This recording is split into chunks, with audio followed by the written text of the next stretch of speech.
asuransi itu kan ada beberapa jenis ya. Ya, Yang betul. paling banyak orang-orang tahu itu kan apa?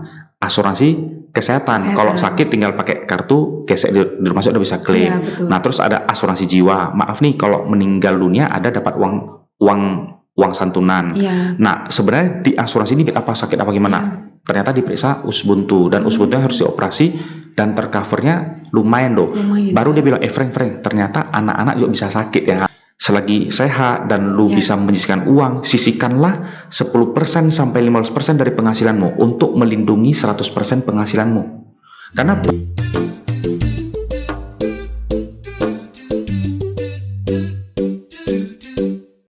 Halo, Assalamualaikum warahmatullahi wabarakatuh. Kembali lagi bersama saya, Laidatul Azura dalam Medcast, Medikus Podcast, Medikus the Other Side.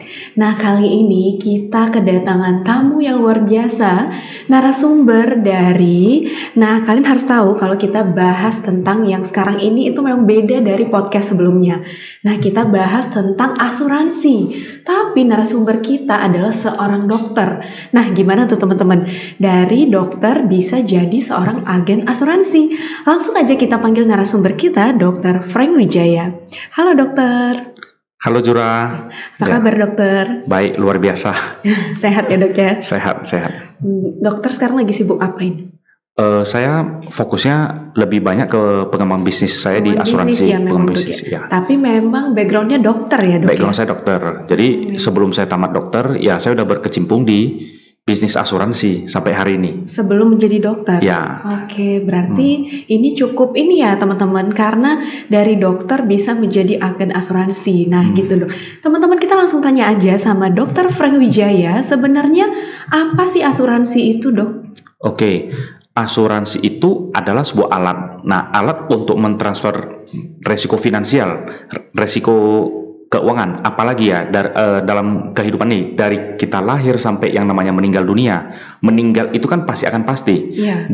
Dari lahir sampai meninggal dunia kan pasti ada yang namanya resiko kehidupan, kayak sakit, rawat inap, pembedahan, kecelakaan, cacat total.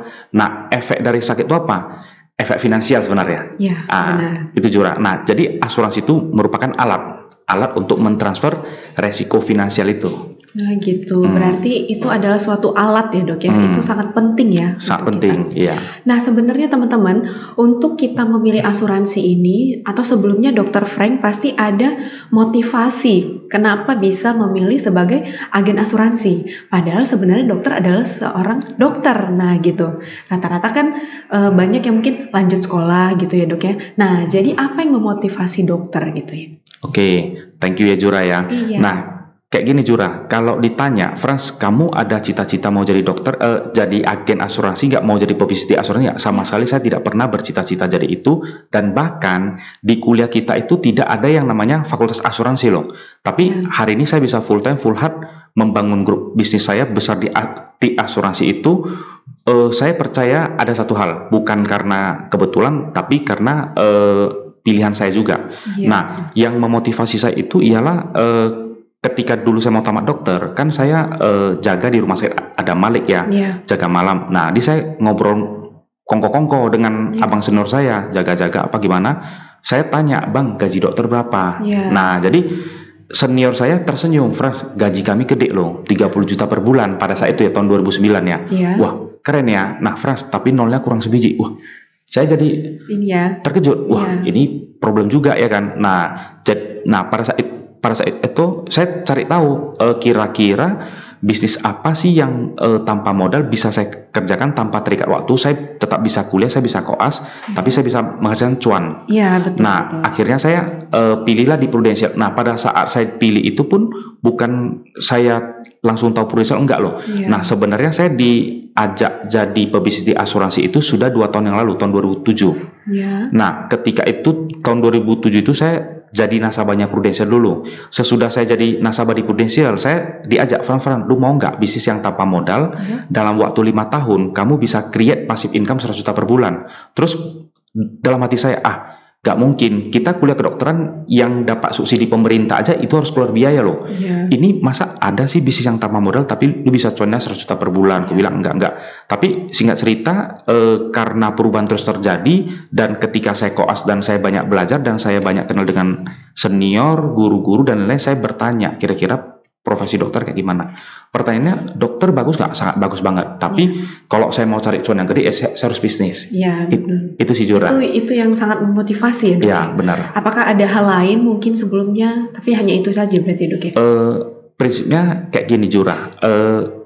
Kan saya taunya dokter itu dulu ya, dokter itu kaya raya, bersih, terus elegan dipandang orang. Tapi ketika saya mau tamat, saya bertanya kepada senior saya, guru-guru saya, Frans, kalau kamu mau kaya raya, jangan pikirin dari dokter cepat kaya loh, karena bahaya buat pasien. Nah terus saya berpikir, wah saya harus sukses, harus apa? Nah saya menemukan jalannya saya. Oh, di asuransi ketepatan kan, asuransi itu kan sejalan dengan profesi kita jadi dokter. Iya, betul sekali, Dok. Jadi sambil bekerja ada cuan ya gitu ya. Ada cuan, ya. Bener-bener. Nah, menurut Dokter Frank sendiri, supaya teman-teman yang lain juga tahu ya, Dok ya, seberapa penting asuransi untuk minimal untuk kita dan keluarga gitu. Seberapa penting? Oke, kalau bagi saya pribadi ya Zura ya, asuransi itu kan ada beberapa jenis ya. Yang paling banyak orang-orang tahu itu kan apa? Asuransi kesehatan. Kalau sakit tinggal pakai kartu, gesek di rumah sakit udah bisa klaim. Nah, terus ada asuransi jiwa. Maaf nih, kalau meninggal dunia ada dapat uang santunan. Nah, sebenarnya di asuransi ini banyak banget loh jenis-jenisnya banyak banget. Nah, tetapi kalau saya mau bahas mengenai asuransi kesehatan, itu sih buat apa ya? Peace of mind. Ketika kita sakit, kita punya pilihan perobatan. Lu mau berobat di rumah sakit mana, lu mau cari dokter mana, kan lu bisa memilih. Lu mau pakai obat jenis apa, lu bisa pilih. Iya, betul. Nah, buat peace of mind sih. Gitu. Berarti mungkin secara umum, khususnya kita bicara di asuransi kesehatan ya, Dok. Itu penting lah ya kalau kita garis bawahi ya. Karena sangat membantu ya, Dok ya sebenarnya. Nah, dari info-info ini, Dok, asuransi ini ada yang mengatakan ada batasan atau tidak. Nah, sebenarnya mumpung saya langsung bertanya dengan dokter gitu yang backgroundnya asuransi, apakah memang asuransi ini ada dibatasi gitu, Dok? Oke, kalau yang namanya batasan itu pasti ada. Itu limit per tahun. Tapi asuransi kesehatan zaman now yang sekarang ini itu semuanya rata-rata sudah sesuai tagihan rumah sakit. Nah, tinggal kita pilih, kita mau pilih yang satu kamar berdua atau mau yang sekamar satu orang. Nah, semua biaya itu udah sesuai tagihan rumah sakit, dari honor dokter, tindakan bedah, biaya operasi, biaya obat-obatan, sampai kemoterapi, apapun itu semua rata-rata udah di cover sesuai tagihan rumah sakit. Yang penting jangan melebihi dari batas tahunan. Dan batas tahunan yang diberikan oleh Prudential dari asuransi pun ya, itu cukup gede loh. Itu limitnya mulai dari 11 miliar sampai 70 miliar buat biaya perobatan. Oh, itu lumayan ya, Dok ya? Iya, sangat lumayan. Hanya dengan menyisihkan sedikit uang per hari. Contoh nih, kayak usia saya kan 35 tahun. Nah, saya hanya cukup menyisihkan 20.000 per hari aja. Itu saya bisa dapat proteksi senilai 17 miliar dari Prudential loh, dan bisa klaim ke luar negeri juga asuransinya. Dengan 20.000 per hari? 20.000 per hari atau 600.000 per bulan, kita bilang. Itu bisa klaimnya jauh ya, Mas? Jauh. Jadi kalau boleh saya bilang ya, asuransi apapun bagus, mau BPJS juga sangat bagus. Cuman kenapa saya punya asuransi kesehatan pribadi? Ya, karena saya bisa memilih, saya mau pilih dokter terbaik apa gimana, saya bisa pilih. Nah, terus saya mau request obat yang paten yang cepat sembuh juga bisa. Itu juga bisa ya. Bisa. Dan semua itu di cover dengan asuransi. Di cover. Yang penting untuk klaim asuransi ini sesuai dengan SOP. Banyak lo Jura lo di luar sana klaimnya ditolak dan lain-lain. Karena apa? Karena tidak melalui SOP itu. Karena memang kasusnya banyak juga terkadang kalau asuransi ini ya, Dok ya. Tapi karena ternyata kadang customer ini tidak sesuai dengan SOP gitu ya. Tidak SOP itu contohnya yang membuat klaim itu ditolak itu ada beberapa hal sebenarnya. Pembayaran preminya teratur enggak? Gitu loh. Nah, terus yang kedua, penyakit yang sebelum berasuransi itu dia ada mendeklarasikan enggak? Kalau dia enggak ada bilangan terus dia bilang dia sehat-sehat, ternyata dia udah masuk, ketahuan kan bisa ditolak klaimnya. Betul. Dan ada beberapa hal lagi. Tapi ya kalau saya pribadi sebagai pebisnis di asuransi dan sebagai agen asuransi, di awal-awal itu saya udah baik-baik bilang ke nasabahnya saya, Pak Bu, kalau lu mau berasuransi ini ya lu boleh nggak saya tahu tentang riwayat kesehatan terdahulu kayak gimana dan sekarang gitu. Karena terkadang salah pemikiran jadi salah ya dok ya. Jadi katanya memang asuransi tapi kan ada SOP gitu ya. Karena terkadang customer ini berbicara tentang asuransi, oh semua sudah diklaim begitu ya dok ya. Itu pengalaman saya sih dok ya. Nah terus ada satu lagi yang sering orang lupa itu ialah masa tunggu. Kalau BPJS dulu ada masa tunggu nggak? Dulu nggak ada, tapi sekarang kenapa pemerintah buat ada masa tunggu? Supaya orang disiplin bayar kontribusinya itu. Karena kalau dia nggak bayar kan dia udah berobat dia berhentikan kan bahaya juga buat BPJS. Nah sama kayak di asuransi juga, terutama di Prudential. Nah lu bayarnya harus tepat waktu. Nah kalau lu agak telat dia ada masa tenggang namanya. Kalau lewat dari itu ya policy lapse. Kalau policy lapse nggak aktif, diaktifkan lagi kan kena masa tunggu lagi, karena ada beberapa penyakit itu harus lewat 30 hari, di atas 90 hari, dan bahkan ada 18 penyakit itu harus di atas 12 bulan baru bisa diklaim. Oh, udah setahun dulu ya dok ya? Iya. Tetapi itu memang pasti, tapi ada masa tunggunya ya dok ya? Ada masa tunggu. Pasti. Nah, yang paling sering kena masa tunggu lama itu rata-rata penyakit kronis ya, kayak penyakit THT, penyakit darah tinggi, diabetes. Nah, itu harus di atas 12 bulan. Itu di atas 12 bulan ya dok ya? Tapi banyak juga, tapi di samping itu pasti ada nilai-nilai positifnya juga banyak ya dok ya? Ya, kemarin ada senior saya itu dokter anestesi, jadi anaknya dibuat asuransi. Dia bilang dengan saya, friend, kayaknya anak-anak nggak perlu ya, tapi dia juga buatkan. Nah, dia coba? Nah, tiba-tiba anaknya itu perutnya itu sakit apa gimana? Ternyata diperiksa usus buntu, dan usus buntunya harus dioperasi dan tercovernya lumayan loh. Baru dia bilang, Frank, ternyata anak-anak juga bisa sakit ya. Nah, itu sih sebenarnya. Karena kadang pemikirannya kalau anak-anak sakitnya apalah gitu ya dok ya, mungkin ya sebatas demam mungkin ya, tapi ternyata perlu ya, penting ya dok. Perlu, apalagi kan musim bulan September yang ada berbernya sampai ke Desember itu kan ada musim hujan, siapa kan banyak anak-anak yang kena diare lah, demam berdarah apa gimana kan. Kalau rata-rata sih bisa ditangani sendiri, tapi kalau yang agak berat kan harus opname. Nah, itu kan biayanya cukup ini ya dok ya. Tidak murah juga ya kita bilang. Itu curang. Nah teman-teman, kalau tadi kita udah dapat informasi tentang asuransi, kita akan kembali tanya dengan Dr. Frank. Sebenarnya dalam memilih asuransi dok, itu apa yang menjadi pertimbangan memilih resiko asuransi gitu? Karena mungkin ada beberapa orang yang mengatakan kalau saya begini resikonya begini gitu. Hal apa gitu dok? Oke, yang paling utamanya itu ialah harus pilih perusahaannya dulu. Perusahaannya itu sudah berdiri berapa lama. Nah, terus besar aset perusahaan itu berapa dan kemampuan dia bayarkan klaimnya berapa. Nah, kalau di kami orang asuransi atau orang perbankan itu harus cek yang namanya RBC, Risk Based Capital. Yang ditetapkan oleh pemerintah itu adalah RBC-nya harus di atas 120%.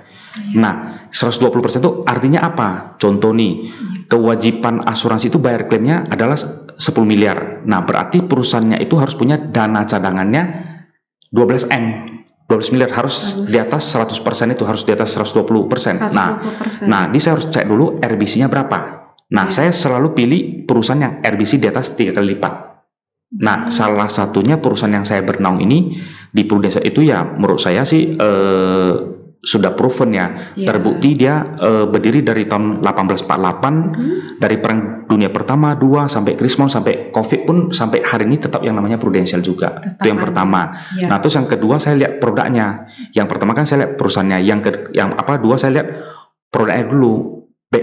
Benefit buat saya apa? Tuh loh. Kalau kita beli sesuatu tidak sesuai dengan kebutuhan kan mubazir. Contoh nih, asuransi menurut prioritas itu ya, itu minimal itu harus punya yang namanya asuransi kesehatan dulu. Minimal ada BPJS lah kita bilang.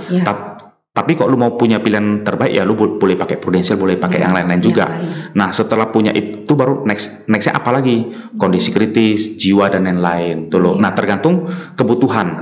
Nah, yang terakhir, mau beli asuransi itu apa? Harus lihat siapa agennya. Memang benar-benar tanggung jawabnya kayak gimana tuh loh. Karena banyak orang ketika dia selling pada saat disuruh urus apa gimana kan lari dari tanggung jawab itu yang harus kita jaga sebenarnya. Betul sekali dok. Karena memang banyak ya dok ya. Saya tidak mengatakan begitu, tapi mungkin dari info yang saya dengar gitu atau apa, makanya saya ingin mengangkat asuransi ini untuk bisa ditonton sama teman-teman di luar sana gitu dok. Yes. Nah, kalau kita kembali lagi ke tadi profesi dokter sebagai dokter. Nah, bagaimana dokter bisa membagi jadi seorang agen asuransi dan seorang dokter gitu, membagi waktu? Untuk dulunya atau untuk sekarang ini? Oh, berarti saat ini dokter? Saat ini sekarang saya sudah full time di asuransi, full di asuransi. Kalau ditanya sama Jura, dokter masih praktek nggak? Sama sekali saya nggak pernah praktek. Cuman saya punya beberapa klinik. Satu klinik di kampung, satu klinik di kota. Yang saya punya itu dikelola oleh teman-temannya saya. Itu buat apa? Buat pengabdian masyarakat juga sebenarnya. Oh, pengabdian. Nah, tapi saya full-nya saya di Prudential. Nah, dulunya ketika saya baru jalani bisnis di asuransi dan saya baru mau tamat dokter, saya juga sambilan praktek kok, sambil ada praktek. Nah, kalau Jura lewat depan rumah saya Pirngadi, itu ada apotek Jaya Baru, ada pelang saya dokter. Nah, itulah dulu tempat praktek saya dulu. Oh, itu dulu. Sampai hari ini juga ada pelangnya saya. Karena apa? Karena mama saya dia bilang, Fran, tolong ya Frans ya, walaupun lu sudah jadi pengusaha, pelangmu jangan diturunkan karena saya susah payah menyuruhkan. Ya udah nggak apa-apa. Betul. Tapi betul juga ya dok ya. Dan boleh saya bilang ya, dengan background saya dokter ya, saya bisa banyak membantu orang dalam klaim asuransi di rumah sakit lo Jura lo. Oh iya. Iya. Karena kayak gini Jura, karena kalau orang sakit, ya yang paham diagnosa dan paham penyakit apa? Dokter. Iya pasti. Agent belum tentu paham. Nah, ketepatan kan saya dokter juga. Nah, saya bisa membantu si nasabah. Oh, ini klaimnya ini bisa diterima atau enggak. Kalau enggak bisa ya saya terus bilang. Nah, terus saya pribadi juga banyak membantu teman-teman saya yang di rumah sakit untuk menentukan ini bisa diklaim enggak. Nah, termasuk ada beberapa teman saya yang di Kolombia lah kayak Dokter Arvija, ada Dokter Abdurrahman dan lain. Ya saya ini sering berdiskusi lah gitu. Jadi sejalan ya dok ya berarti sejalan, dengan profesi dan dengan yang sekarang ini jadi sejalan, jadi pas ya memang ini. Berarti untuk saat ini dokter tidak praktek lah ya berarti? Saya tidak praktek, tidak praktek. Fokus ke ini bisnis asuransinya ya. Oke baik dokter. Nah teman-teman, kita sudah mendapatkan info dari dokter Frans sebenarnya asuransi itu penting atau tidak. Nah kembali lagi kita akan menanya apakah dokter mungkin ada sedikit tips dan trik kepada teman-teman bagaimana kita memilih asuransi dan apa yang harus kita persiapkan untuk masa-masa ke depannya gitu. Oke, thank you ya Jura ya. Nah, jadi begini teman-teman, saya hanya mengedukasi ya, bukan mengajar atau gimana. Banyak orang yang bilang, saya beli asuransi gak penting dan lain-lain gak penting. Gak masalah. Nah, banyak orang yang bilang, bagusan duitnya saya buatkan di bank, saya beli tanah. Salah nggak? Nggak salah, tuh bener juga. Nah, yang saya pelajari di financial planning ya, itu ada yang namanya rekening SIP, saving, investment sama protection. Nah, saving itu kayak ada tabungan, deposito, arisan, dana darurat dan lain-lain. Nah, kalau yang namanya investment itu apa? I itu kayak kita beli properti, beli emas, beli saham, beli bisnis dan lain-lain. Nah, itu namanya investasi. Nah, kalau kita mau cari yang pasti untung, yang pasti nggak rugi, itu cari rekening S dan I, saving dan investment. Nah, tapi pertanyaannya, kenapa kita harus punya yang namanya rekening P ini? P ini artinya apa? Proteksi. Proteksi itu ialah apa? Asuransi. Nah, fungsi dari asuransi ini ialah apa? Untuk memproteksi supaya saving dan investasi ini tidak ditarik ketika terjadi resiko itu. Itu sih Jura, dan saya sering mengedukasi orang, dan proteksi ini harus lu poskan sebagai biaya, jangan lu anggap sebagai berinvestasi. Nah, jadi saya mau pesan kepada teman-teman ya, selagi sehat dan lu bisa menyisihkan uang, sisihkanlah 10% sampai 15% dari penghasilanmu untuk melindungi 100% penghasilanmu. Karena banyak yang terjadi kayak profesi dokter, mau profesi apapun yang super aktif income, yang harus pakai tenaganya untuk mencari uang ketika mereka terjadi sakit kritis, kena serangan jantung, stroke, kanker apa gimana, mereka udah nggak bisa bekerja, penghasilan udah pasti hilang. Tapi kalau dia menyisihkan 10% sampai 15% dari penghasilan mereka, dia buat asuransi penghasilan untuk memproteksi penghasilannya. Amit-amit jauh-jauh kalau terjadi yang namanya resiko sakit kritis ataupun maaf innalillahi atau meninggal dunia, diberikan oleh Prudential ada sejumlah dana sebagai pengganti penghasilan yang hilang. Itu sih Jura. Nah, tuh. Itu ada tambahan lagi mungkin dok? Udah cukup. Harusnya itu aja. Terpenting ini ya teman-teman ya. Kalau saya ini loh, saya sering tek kok orang, aduh bang, saya belum ada duit buat apa? Ya. Saya bilang sama dia, Dik, kalau bisa, kalau tunggu sisa pasti nggak pernah bersisa. Ya, betul. Belajarlah dari kata sisa, dari sisihkanlah sedikit uangmu membeli proteksi untuk jangka panjang. Itu sih Jura. Intinya sebenarnya kecil ya dok ya, tapi besar ininya manfaatnya. Manfaatnya besar, ya benar sekali. Nah teman-teman mungkin yang belum, mungkin kita bisa sama-sama mengajak ya dok ya untuk melindungi mungkin jangka waktu yang sangat panjang gitu ya dok ya. Panjang ya. Apalagi kita yang sudah berkeluarga, pastikanlah kita punya yang namanya proteksi penghasilan keluarga. Kalau terjadi apa-apa, istri anak amanlah. Tuh loh, jangan banyak yang terjadi loh Jura loh. Ketika orang tuanya meninggal, dia pincang, si istri harus bekerja lagi. Dan kalau dia nggak bisa bekerja kan problem juga. Betul. Nah, fungsi asuransi jiwa itu untuk melindungi finansial seseorang. Betul sekali ya dok ya. Nah jadi teman-teman yang belum nih, ayo boleh kontak Dr. Franz ya. Thank you. Nanti kita akan tulis untuk nama dokter, izin ya dok ya, boleh ya. Nanti teman-teman kalau misalnya ada yang kurang paham atau ingin bertanya atau langsung ingin bergabung dengan Dr. Franz itu boleh ya dok ya. Boleh, follow Instagramnya aja Franz Wijaya. Teman-teman boleh lihat konten-konten yang sering saya posting. Nah saya sering mengedukasi orang. Kenapa lu perlu ini dan bagaimana financial planning.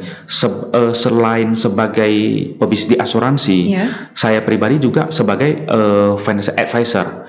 Saya ada pegang beberapa company yang meminta saya, Franz, tolonglah bantu saya untuk menghitung potensi kreditnya saya dan berapa yang harus saya proteksi. Dan bahkan ada teman-teman saya bilang, Franz, tolonglah bantu saya untuk menghitung perencanaan pajak perusahaan saya. Dari asuransi itu juga bisa loh membuat perencanaan pajak. Jadi sebenarnya besar ya dok lingkup asuransi ini ya. Luas banget loh. Luas banget loh Jura loh. Selain itu pernah dengar nggak yang namanya rencana dana transfer harta? Nah itu juga penting loh. Karena di Indonesia itu banyak orang yang dapat warisan, dapat hak waris tapi belum tentu punya hak jual. Karena apa? Karena si ahli warisnya tidak punya uang cash untuk menukar nama, itu yang sering terjadi. Nah, jadi kami datang ke sini itu untuk mengedukasi orang kenapa sih lu perlu yang namanya rencana dana transfer harta. Nah, itu kira-kira lah tambahannya gitu. Iya, itu ada tambahan. Tapi memang luas ya lingkup asuransi ini. Tapi secara umum memang sangat bermanfaat ya, sangat bermanfaat, Jura. Mungkin negatifnya nggak ada ya, bisa saya bilang nggak ada ya, Dok ya? Sebenarnya kalau negatifnya itu negatifnya hampir nggak ada ya sebenarnya. Kalau kita salah beli produk atau salah beli apa yang dibutuhkan aduh ini saya rugi ya pasti gitu. Betul. Banyak terjadi gini. Saya pernah ke daerah Toba sana, daerah Tarutung, terus dia bilang, Franz, saya udah punya asuransi, saya nggak perlu diprospek lagi. Nah, saya periksa, saya cek polisnya, ternyata polisnya itu hanya asuransi jiwa.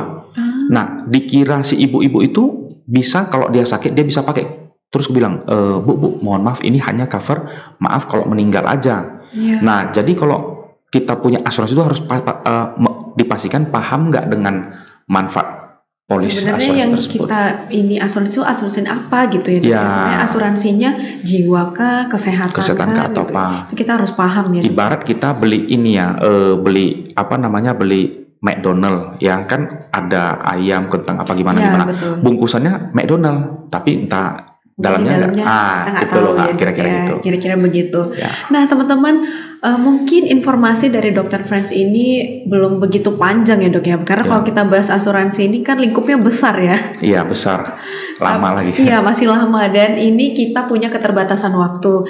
Tapi tenang aja teman-teman, Dr. Franz dengan senang hati membuka tangan untuk menjawab informasi seputar asuransi ya, Dok ya. Dari teman-teman bisa komen di kolom komentar atau nanti langsung ke Dr. Franz ya. Boleh. Nanti kita akan tulis Instagramnya Dr. Franz di sini. Nah, Dokter, terima kasih untuk waktunya sudah mengisi Medcast di Other Side gitu. Mungkin next time kita undang kembali ya, Dok. Boleh. Thank you ya. Oke, terima kasih dokter. Terima kasih teman-teman. Jangan lupa terus ikuti Medcast Medikus Podcast Medcast di Other Side pada hari Sabtu pada pukul 9. Sampai jumpa. Assalamualaikum warahmatullahi wabarakatuh.